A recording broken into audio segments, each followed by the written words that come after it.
विकास और नीतीश कुमार एक ही नाम पलटू राम और एक ही गच्चा दो परेशान।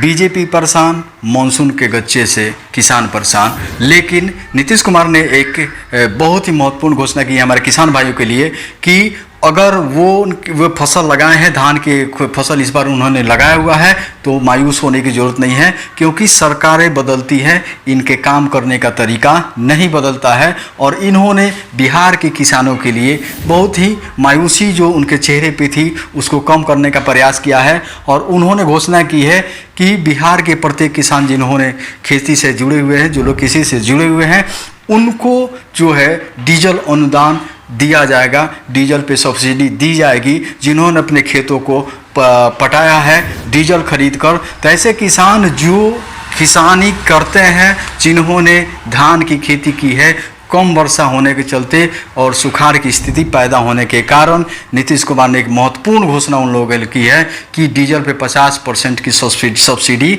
दी जाएगी। वैसे किसान पात्र होंगे इसके, चाहे वो गैर रैयत हो या गैर रैयत किसान हो, यानी कि बटेदार भी इस डीजल अनुदान के हकदार होंगे।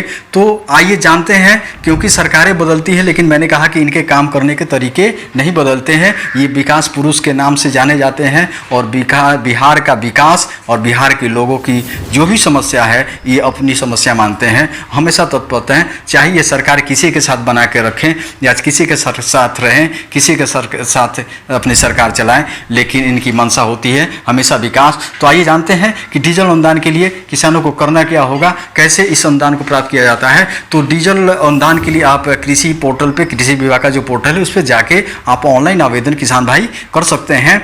इसमें मैंने कहा कि रैयत और गैर रैयत दोनों तरह के, यानी कि बटाईदार और जिनको अपनी भूमि है, जिनके अपने नाम से जमीन है, वे भी ऑनलाइन अप्लाई कर सकते हैं। और प्रति एकड़ 750 रुपया जो है डीजल पे सब्सिडी दी जाएगी, यानी कि प्रति एकड़ किसान को 750 रुपया मिलेगा। अधिकतम 8 एकड़ के लिए जो है किसान इसके पात्र होंगे, अधिकतम 8 एकड़ तक दिया जा सकता है। तो सबसे पहला काम है कि कृषि विभाग का जो पोर्टल है, कृषि विभाग का जो पोर्टल है उस पर जाएं और ऑनलाइन करें।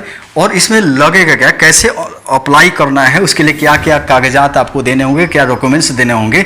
इसके लिए आपको सबसे पहले तो जहां से आपने डीजल खरीदा था वहां से उस पेट्रोल पंप का रसीद होना चाहिए आपके पास, यानी कि जिस समय आपने डीजल लिया था उसका रिसिप्ट होना चाहिए।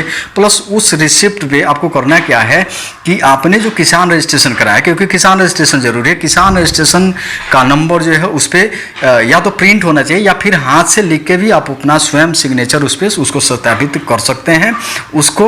और अपने ज़मीन का रसीद जो है वो लगाकर ऑनलाइन में पेपर जब सबमिट होगा वहाँ आप सबमिट करेंगे। जो गैर रैयत है, यानी कि जो